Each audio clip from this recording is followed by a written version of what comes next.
Welcome to this Campaign 2022 weekly reality check. I'm political specialist Shaun with our analysts, Republican Dick Waddups and Democrat Mike Dino.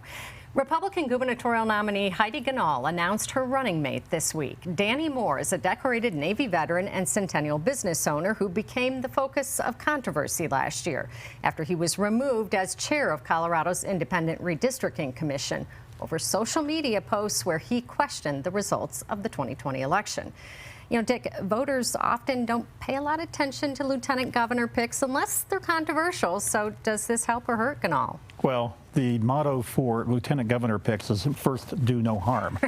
And, you know, this is another cautionary tale, Shaun, about the stolen election conspiracy stuff. Republicans have got to get away from it. And unfortunately, Danny's a very impressive guy. He really is. But why he did those tweets back in the aftermath of the election, and then, of course, Heidi, frankly, has had her problems coming out with a clear position on whether it was stolen or not. And so it's a combination of two people who have flirted with this way too closely, and I don't think it helps Heidi at all. So she's going to have to deal with it. Mike, do you think this is her olive branch to the Republican election deniers? It may be, but I don't think the lieutenant governor has really any impact on the governor's race. 20 years ago, when I was taking on Dick's governor, Bill Owens, I was running Raleigh Heath's campaign. We picked Bill Tebow. He had 15 kids. We were hoping that was going to give us an edge. We didn't get anywhere. And he was from Pueblo, too. And so it may help in a small way, but it's an insider situation. People don't look at it. I think Heidi's got bigger problems with her tax proposal, trying to eliminate the income tax and figuring out how to fill that hole. And that's a bigger problem for her. I would never have remembered Bill Tebow being the lieutenant. See, there makes his point, right? Yeah, we were trying to get all those kids registered to vote. All right, well, Colorado's Republican U.S. Senate nominee also making headlines this week. Joe Day held a fundraiser in D.C. where Senate Minority Leader Mitch McConnell called him the perfect candidate for Colorado and promised the National Party will be all in on the race. It comes as the party's nominees in other battleground states struggle. So, Mike, Republicans' chances of taking control of the Senate, it appears, could hinge on Colorado.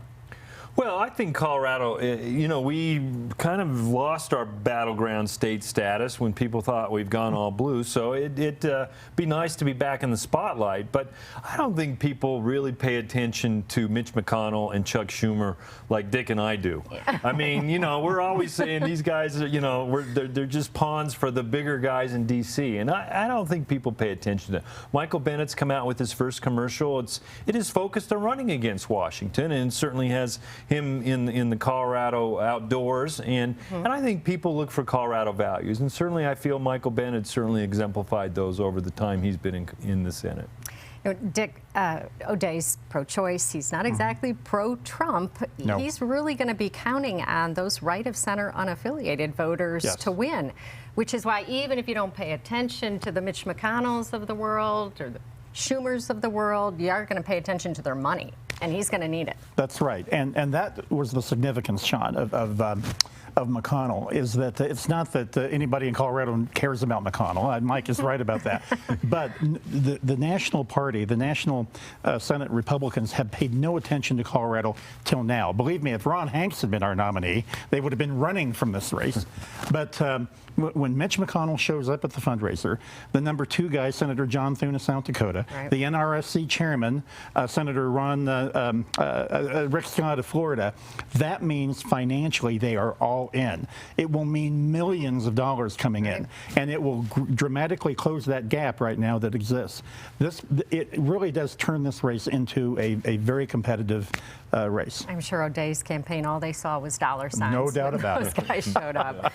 Well, finally, the never-ending saga of Tina Peters. The Mesa County clerk turned herself in after yet another warrant was issued for her arrest, this time for violating a court order that she not contact people in her office. Peters, who lost the Republican Secretary of State primary, and Ron Hanks, who lost the Republican Senate primary, are both asking for recounts. So Dick, is this what we're going to see from here on out? Every time an election denier loses a race, they demand a recount. You know, it's almost liberating, I would guess, for people like that, because you never lose. It was always stolen from you.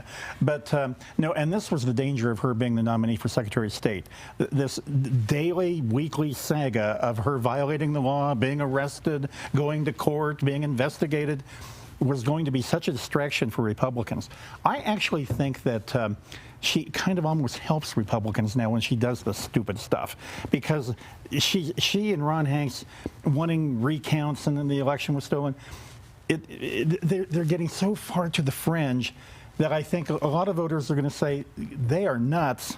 Republicans have put up some really strong candidates. So I think in kind of a weird way, it probably helps Joe O'Dea and Pam Anderson in those races. Yeah, I'm sure that's what Republicans are hoping. Do you think it does, Mike? Well, you know, we talked about the unaffiliated voters showing up in the primary, and certainly for particularly Joe O'Dea and the rest of the Republicans, they got to hope those unaffiliated voters stay with them.